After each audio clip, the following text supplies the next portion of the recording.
Hello, EMS ISD teachers. This is April in Instructional Technology with a helpful walkthrough of course analytics in Canvas.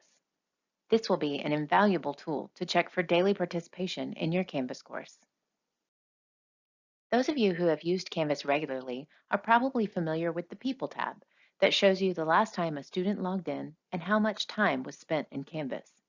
This is a good place to point out this is activity in your course, not all of Canvas. However, this is not proof of participation for that student. A student could have logged into Canvas and then walked away from the computer for a few hours. Just saying. Instead of the People tab, we'd like to show you Course Analytics. From the home page, look to the right for the View Course Analytics button. Course Analytics opens to a screen like this with pretty graphs. But if you scroll to the bottom, you'll see a list of your students. Here is where we can really drill it down to the details. Click on a student's name. And then in the top right corner, toggle on Chart View.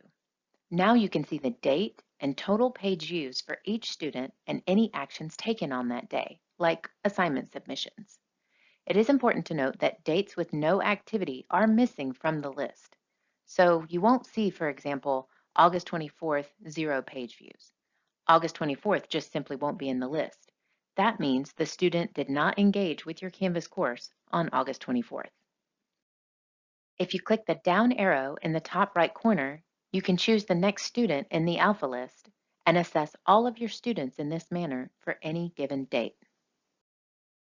We hope you find Course Analytics helpful in assessing your students' daily participation in Canvas during remote learning. If you have any questions, please stop by our IT virtual office hours at www.emsisd.com/itoffice.